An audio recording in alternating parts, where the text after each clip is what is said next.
Todo el mundo cree que estas dos películas hablan de Vietnam, pero Vietnam es solo el escenario. Una muestra cómo el soldado pierde la cordura, la otra donde empieza a perderla. Porque si cruzas medio mundo para matar a alguien que no conoces, la pregunta no es si estás loco, es cuándo empezaste a estarlo.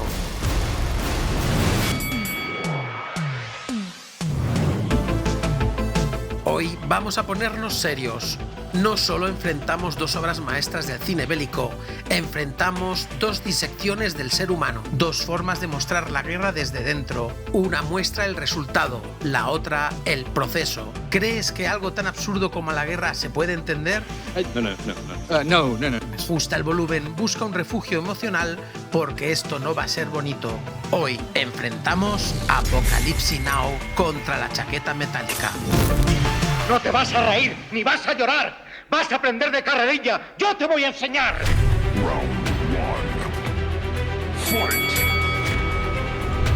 En la esquina izquierda tenemos Apocalypse Now. Antes de empezar, decir que la versión original de 1979 es la que va a defender el título, no la Redux ni la Final Cut. Más que nada para no complicarnos demasiado y porque considero que es lo más justo para ambas partes. Escrita por John Milius y Francis Ford Coppola, basándose en la novela corta El corazón de las tinieblas de Joseph Conrad. En Apocalypse Now, un capitán del ejército remonta un río en Vietnam con la misión de eliminar a un coronel renegado. Cuando encuentre al coronel, infíltrese en su equipo por los medios disponibles y acabe usted con su mando.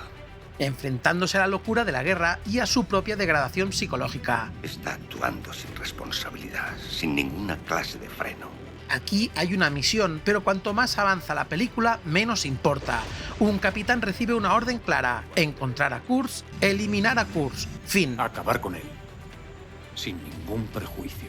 Pero eso solo es la superficie, porque esta historia no avanza en línea recta, se va descomponiendo. Cada parada en el río es un mundo distinto, uno más caótico que el anterior, uno más desconectado de la realidad. Y lo aterrador es que nadie parece sorprendido. Eso es lo que inquieta, porque no estás viendo una guerra, estás viendo lo que pasa cuando la guerra ya ha ganado. Sus mejores golpes son un viaje que no tiene retorno emocional, no hay progreso, no hay evolución, hay desgaste, porque esto no es el típico viaje del héroe donde el protagonista aprende algo y sale reforzado. Aquí pasa justo lo contrario. Cada kilómetro que avanza pierde algo.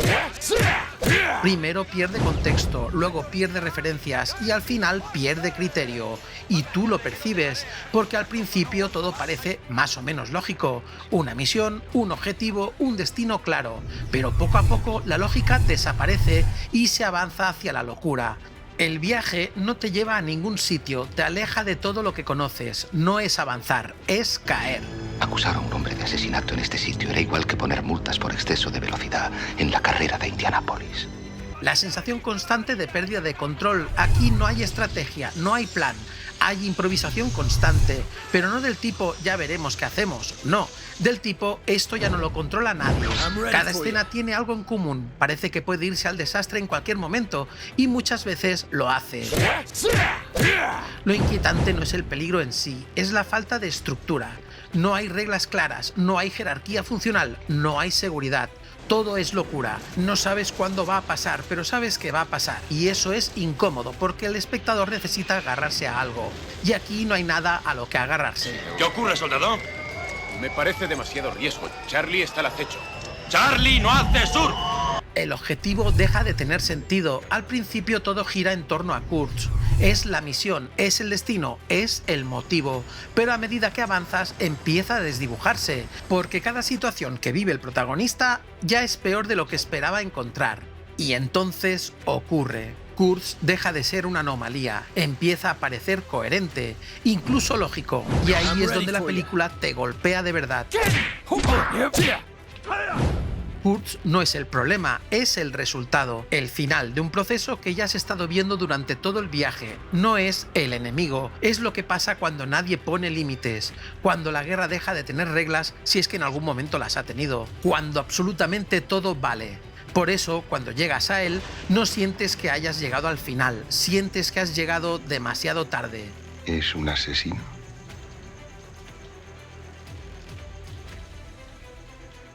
Soy un soldado. Nos encontramos ante una obra maestra que transformó el cine bélico al sustituir la crónica histórica por un descenso psicodélico y visceral a la locura humana, demostrando que la verdadera guerra no ocurre en el campo de batalla, sino en el rincón más oscuro y primitivo de uno mismo.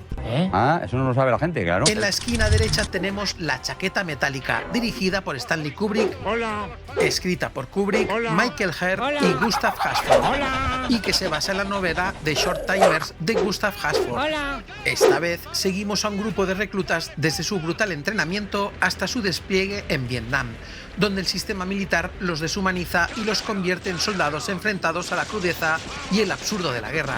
¿Y cómo has podido matar a mujeres y niños? ¡Fácil! Solo hay que apuntarles un poco mejor. Aquí no hay viaje, hay proceso.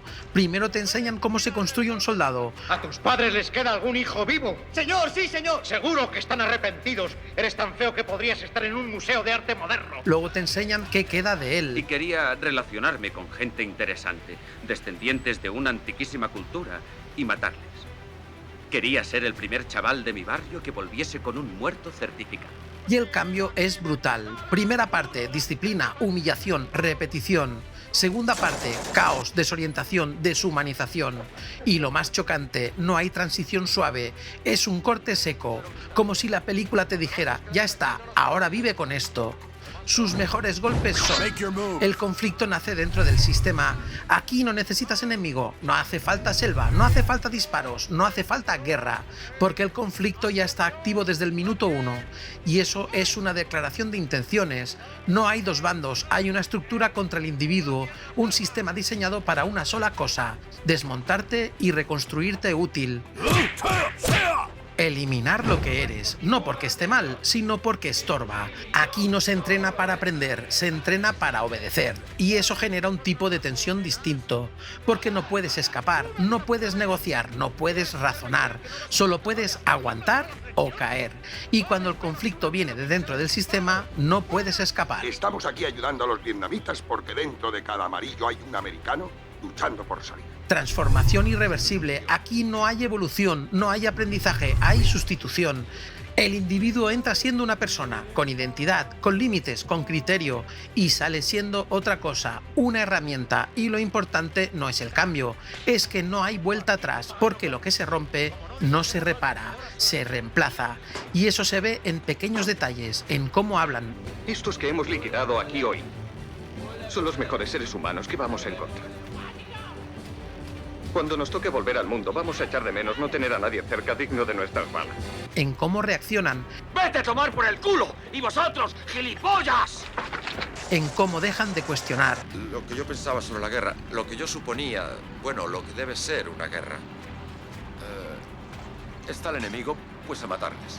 En cómo dejan de ser, y ahí está el golpe real. O sea que estamos muriendo por esta gente y ellos ni lo agradecen. Porque no es un proceso heroico, es un proceso necesario para el sistema, pero devastador para el individuo, y cuando alguien no aguanta ese proceso, no hay red, no hay ayuda, no hay pausa, solo consecuencia. Narrativa dividida pero coherente. Aquí Kubrick hace algo que parece arriesgado, parte la película en dos, sin transición suave, sin puente emocional. Corte seco, primero te encierra, después te suelta.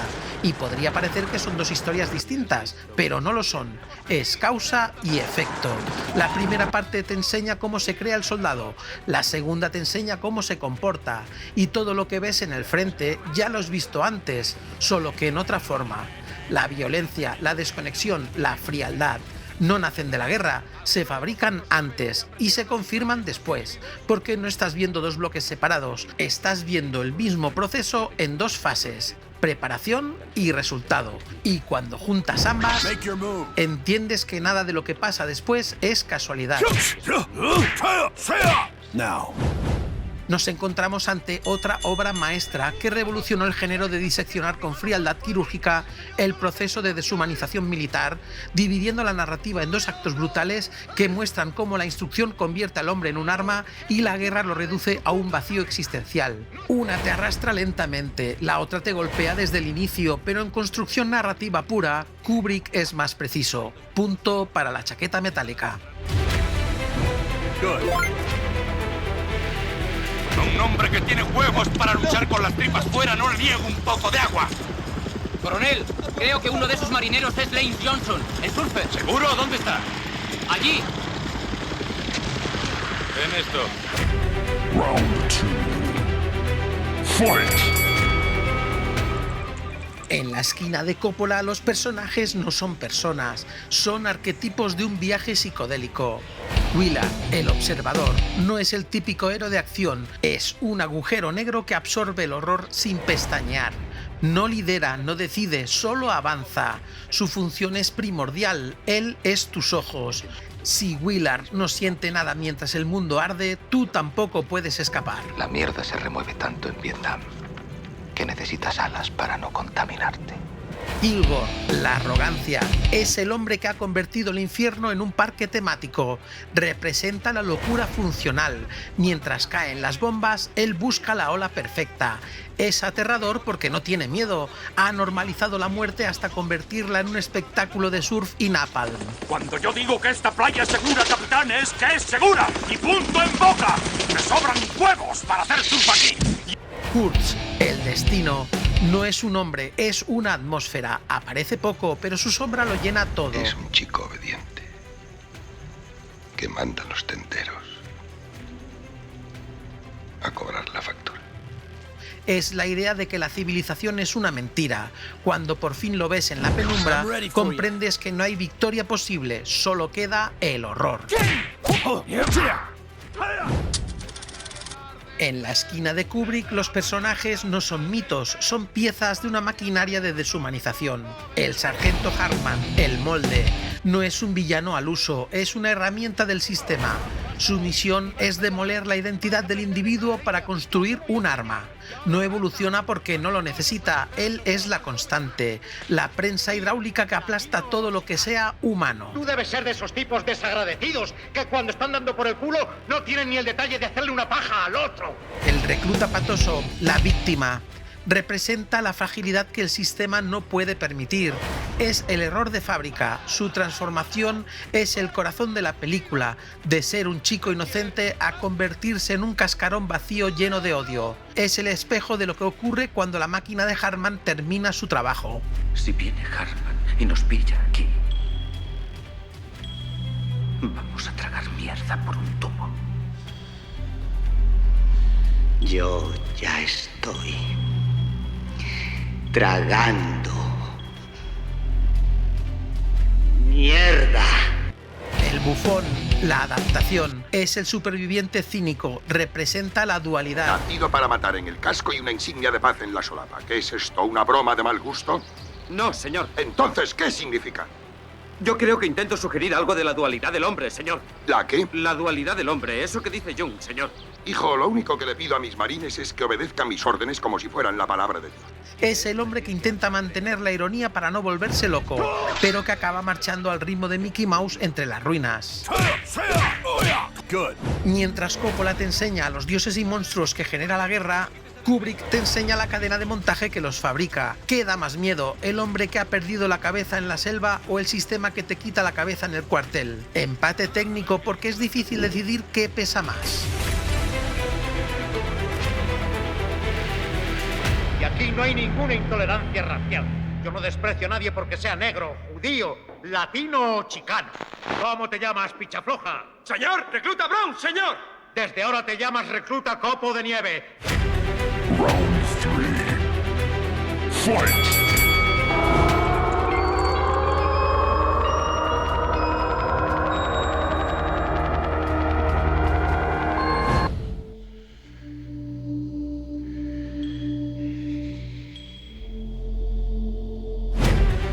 La banda sonora de Apocalypse Now combina la partitura original, fruto de la colaboración entre Carmine Coppola y su hijo, el director Francis Ford Coppola, con temas icónicos de la época. La música no acompaña, domina, se mezcla con el sonido, con el ambiente, con la imagen.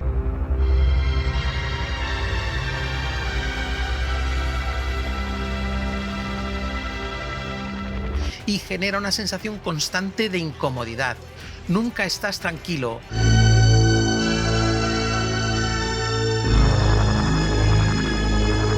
La película utiliza canciones preexistentes para subrayar el absurdo y la pérdida de la inocencia.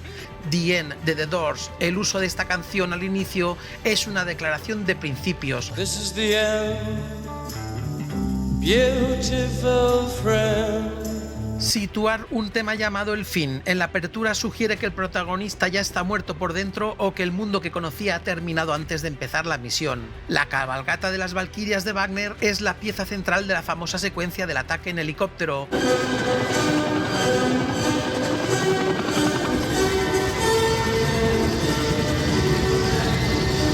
Coppola la utiliza para mostrar la arrogancia técnica y cultural de los Estados Unidos, convirtiendo un acto de violencia atroz en un espectáculo coreografiado y aterrador, y que, desgraciadamente, es totalmente vigente a día de hoy. Golpes fulminantes.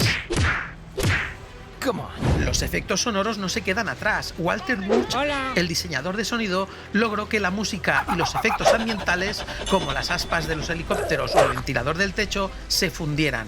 A veces no sabes si lo que escuchas es un instrumento o el rugido de la selva. Golpes brutales. La banda sonora de La chaqueta metálica es un reflejo perfecto de la personalidad de Stanley Kubrick, fría, irónica y profundamente perturbadora. A diferencia del caos psicodélico de Coppola, Kubrick utiliza la música como una herramienta de contraste psicológico. El contraste entre el pop y el horror. Kubrick, como Coppola, también utiliza canciones de éxito de la época, pero para crear una disonancia cognitiva. Al sonar ritmos alegres sobre imágenes de muerte y destrucción, se resalta lo absurdo de la guerra. Temas como Surfing Bird de The Trashmen, que suenan durante los combates en la ciudad, ofrece que el ritmo frenético y casi infantil de la canción subraya la locura de los soldados corriendo entre ruinas.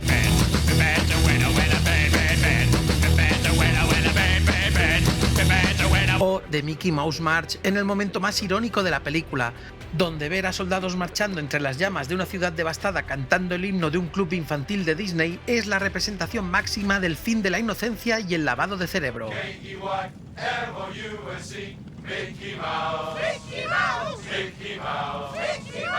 La música original, el score, no es orquestal, sino puramente atmosférica. Fue compuesta por Abigail Mead, seudónimo de Vivian Kubrick, la hija del director. ¡Hola!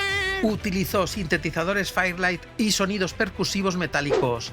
La música suena como maquinaria oxidada, martillazos o disparos lejanos. No busca emocionar al espectador, sino generarle una sensación de incomodidad y desolación, como si estuviéramos dentro de una fábrica de soldados.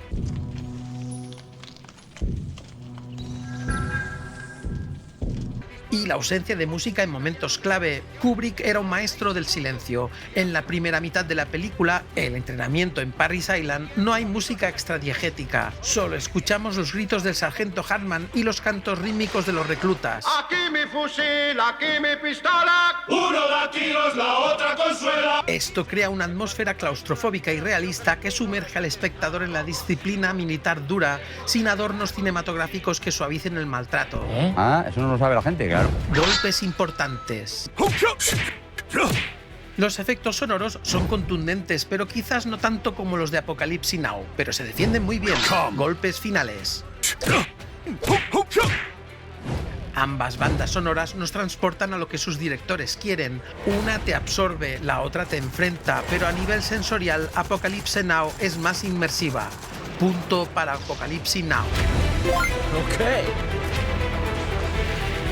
Me explico, a veces le saludas y él sigue andando como si no fuera con él la cosa. De repente te coge, te lleva a un rincón y te dice: ¿te das cuenta de que todo es condicional en la vida? Si puedes conservar la cabeza cuando todos pierden la suya y te echan la culpa.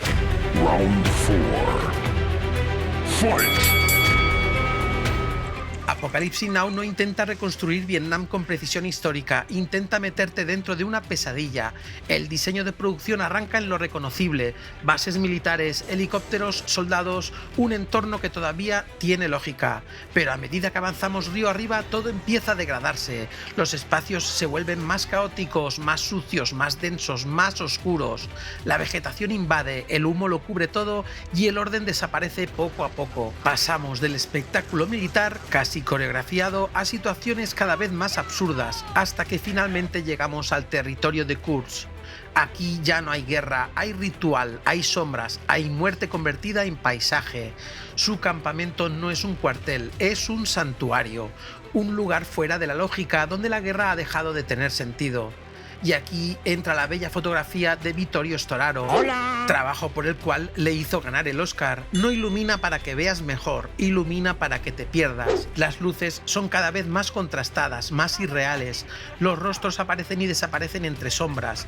El fuego tiñe todo de naranja y la oscuridad empieza a comerse la imagen. Y es que todo en Apocalypse Now no quiere que entiendas Vietnam, ni siquiera la guerra. Solo te muestra la decadencia y locura del conflicto armado, que es al fin y al cabo una posible definición de la guerra misma. Golpes letales. La chaqueta metálica no te mete en una pesadilla, te encierra en un sistema frío, mecánico, diseñado para romper al individuo y convertirlo en herramienta.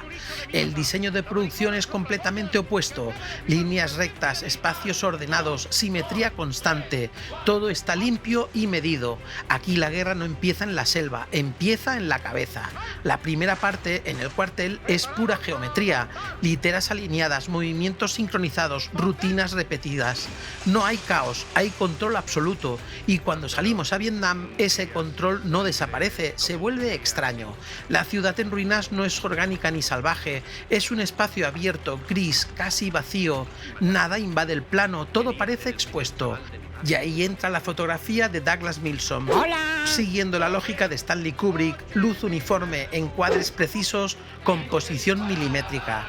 No hay sombras que oculten, aquí todo se ve, todo es evidente, y precisamente por eso resulta más incómodo, porque el horror no está en lo que se esconde, está en lo que se muestra sin filtro. Golpes imparables. Now rise up. Do not hesitate. Ambas cintas supuran calidad artística, una te envuelve, la otra te distancia, pero visualmente Apocalypse Now golpea más fuerte. Punto para Apocalypse Now. Ok. ¿Alguno de vosotros sabe quién fue Charles Whitman? Señor, fue el tío que disparó contra la gente desde una torre en Austin, Texas, señor. Afirmativo. Charles Whitman mató a 12 personas desde una torre de 28 pisos en la Universidad de Texas. ¿Alguien sabe quién fue Lee Harvey Oswald? Señor, el que mató a Kennedy, señor. ¿Alguno de vosotros sabe dónde aprendieron a disparar estos individuos? Señor, en los Marines, señor. En los Marines. Sobresaliente. Estos individuos demostraron lo que un marine motivado y su fusil pueden hacer. Round 5. Fight. La dirección de Apocalypse Now no busca que sigas la historia, busca que te pierdas dentro de ella. Francis Ford Coppola rompe la narrativa clásica y la convierte en un viaje. No hay progresión limpia, hay acumulación. Las escenas se alargan, se vuelven hipnóticas, casi circulares. No importa tanto lo que pasa, importa cómo te sientes. El ritmo no está diseñado para entretener, está diseñado para incomodar. El ataque de los helicópteros, el show de las Playmates, el puente en la noche, no son solo secuencias memorables, son piezas de un mundo que pierde sentido poco a poco. Coppola no te guía, te arrastra cogido de la pechera, y cuanto más avanzas, menos claras están las reglas. La lógica desaparece, el tiempo se diluye, y la película empieza a sentirse más como un trance que como un relato, hasta que llegas a Kurtz, y ahí la dirección cambia por completo, todo se vuelve más lento, más denso, más abstracto, los diálogos pesan, los silencios incomodan, y cada plano parece tener más significado del que puedes procesar, porque Apocalypse Now no está dirigida para que la entiendas, está dirigida para que la experimentes, y eso en cine vale oro, golpes directos al rostro. Kubrick, en cambio, va en la otra dirección, valga la redundancia. La dirección de la chaqueta metálica no te sumerge en un viaje, te encierra en un sistema del que no puedes escapar. Así como Coppola rompe la narrativa, Kubrick la divide. Dos mitades, un mismo propósito, primero te construye, luego te utiliza. Stanley Kubrick trabaja desde la precisión extrema, nada es espontáneo, nada es caótico. Todo está diseñado para mostrar cómo se construye un soldado, paso a paso. La película se articula en dos bloques muy marcados, pero no son dos historias, son causa y efecto. todo. Primero el cuartel, un entorno cerrado, repetitivo, asfixiante, los planos son simétricos, las rutinas mecánicas, el lenguaje agresivo. No hay escapatoria visual ni emocional, solo desgaste. Después Vietnam, un espacio abierto que, paradójicamente, se siente igual de opresivo, porque el daño ya está hecho. Las ruinas, el francotirador, la ciudad en llamas, no son un descenso a la locura, son la consecuencia lógica de lo que ya has visto. No hay exceso, no hay adornos, no hay épica. La violencia aparece seca, sin aviso, sin música que la glorifique. Porque Kubrick no filma la guerra como una experiencia, la disecciona como un mecanismo. El ritmo no busca incomodarte de forma caótica, busca desgastarte. Porque todo está calculado para que entiendas una cosa. Esto no es un error del sistema, es el sistema funcionando. Y cuando saltas a Vietnam no hay liberación, solo confirmación. El escenario cambia, pero el mecanismo sigue intacto. Golpes fulminantes. Ambos directores son pesos pesados del cine. La genialidad de Coppola nace de la anarquía, la de Kubrick nace de la dictadura del detalle. No hay ni un solo píxel en la pantalla que él no haya autorizado personalmente. Si hablamos de control total, Kubrick no falla. Punto para la chaqueta metálica. Good.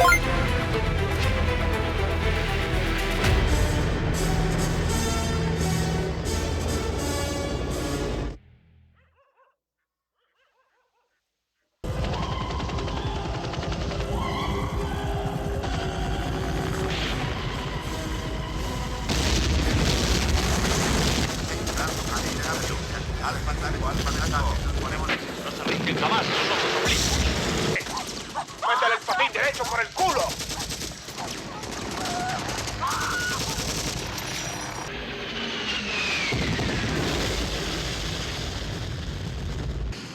¡Una granada! ¡Una granada!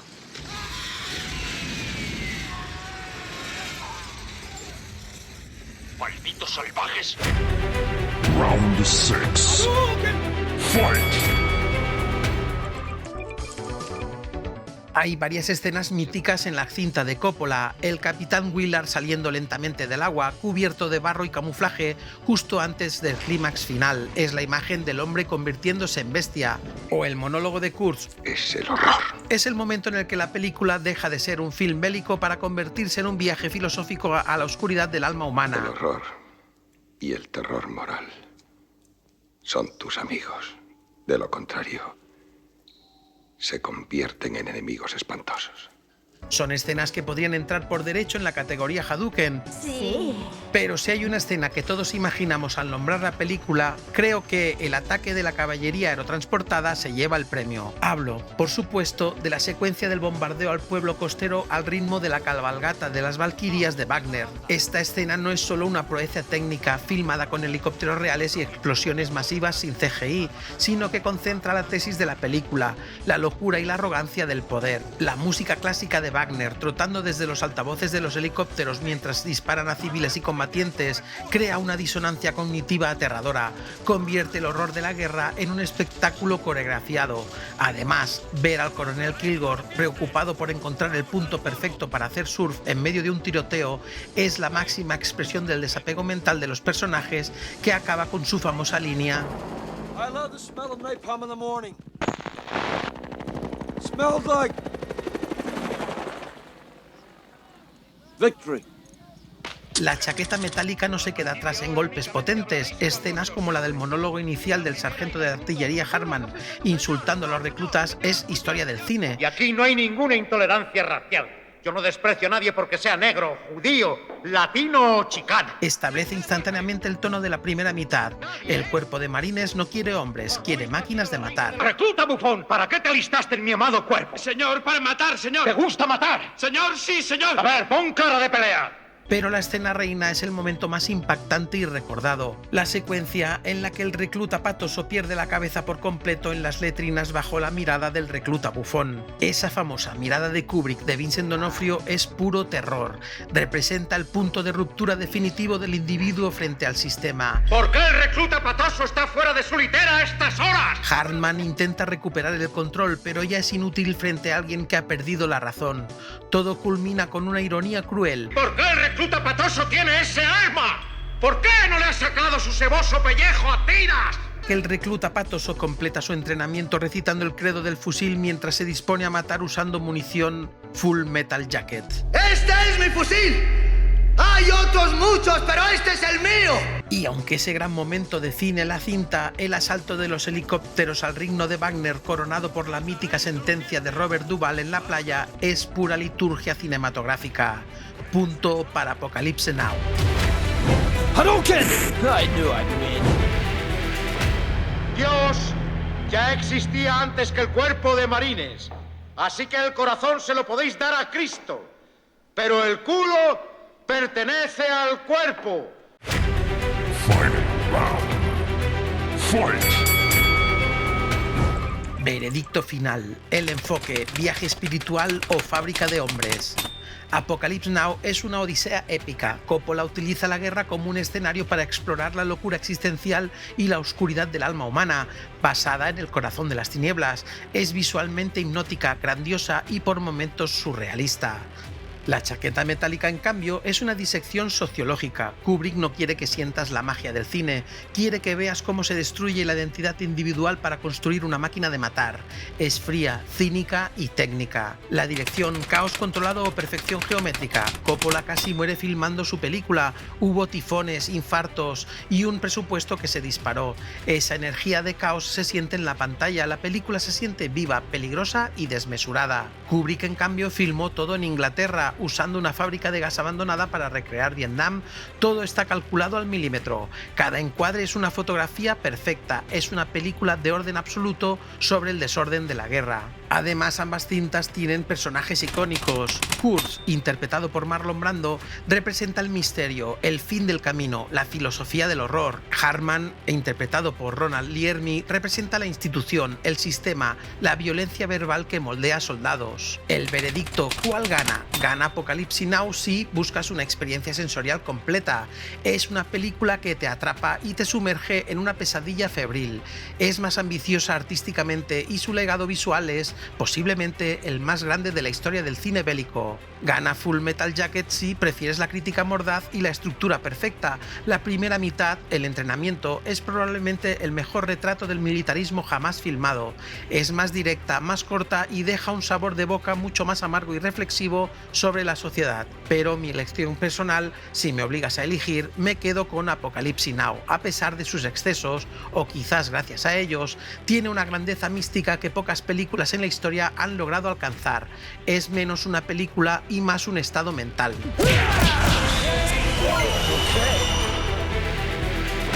Y he fracasado.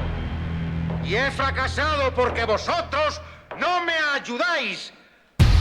¡Mira, mira, mira, mira! De la epopeya a la patología, el fin del heroísmo, el cine bélico sufrió una mutación irreversible con Apocalypse Now y la chaqueta metálica. Atrás quedó la era de John Wayne, donde la guerra era un trámite heroico de blancos y negros para hacerse hombre. Coppola y Kubrick destruyeron ese mito, convirtiendo la aventura en trauma y el reclutamiento en advertencia. En este cambio de paradigma, Acorralado actúa como el eslabón perdido, es el puente que conecta el campo de batalla con el hogar roto del veterano. Ya no se trata de ganar medallas, sino de gestionar las sombras. Estas obras nos enseñan que, en el cine moderno, la guerra ya no produce héroes, solo fabrica supervivientes que, aunque regresen físicamente, han dejado su alma en el frente. Los cimientos de la crudeza, la herencia antes del nuevo Hollywood. Aunque la ruptura fue total en los años 70, la honestidad del cine bélico no nació de la nada, fue un ruido de fondo que tardó décadas en romper la censura comercial. Mucho antes de Vietnam, hitos como Sin novedad en el frente de 1930 ya señalaban el vacío de la muerte, mientras que Senderos de gloria de 1957 de Kubrick anticipaba la frialdad de los mandos que usan los soldados como peones. El realismo sucio y la exploración existencial ya palpitaban en los libros. El descenso a los infiernos del corazón de las tinieblas, base de Apocalypse Now, y la lírica descarnada de La delgada línea roja fueron el material genético que el cine solo se atrevió a procesar cuando el nuevo Hollywood finalmente decidió dejar de mirar hacia otro lado. Apocalypse Now y la chaqueta metálica no son solo películas bélicas, sino espejos de la psique humana bajo presión. Mientras Coppola retrata la guerra como un viaje psicodélico donde el entorno te arrastra a la locura, Kubrick la expone como una fábrica diseñada para anular tu identidad y convertirte en una pieza del sistema. El impacto de estas obras también reside en sus creadores. Coppola se entregó a un acto de fe suicida en la selva, arriesgando su salud y fortuna. Kubrick, mediante una obsesión por el control absoluto, recreó el infierno en un set británico. En definitiva, Coppola nos regaló la ópera del caos y Kubrick el manual del horror. Juntas forman el testamento definitivo sobre la deshumanización. ¿Con cuál te quedas? ¿Apocalypse Now o la chaqueta metálica? Hoy tampoco te voy a pedir que te suscribas ni le des a me gusta porque mi perra lleva puesto un gorro de instructor militar, ha reclutado a los perros del barrio y está haciéndolos marchar en el jardín. Esto quizás lo haga en el próximo vídeo. Vaya cuidado que veo a Bobby con mirada de Kubrick. Yo, o si las moscas, no le quitaría el hueso.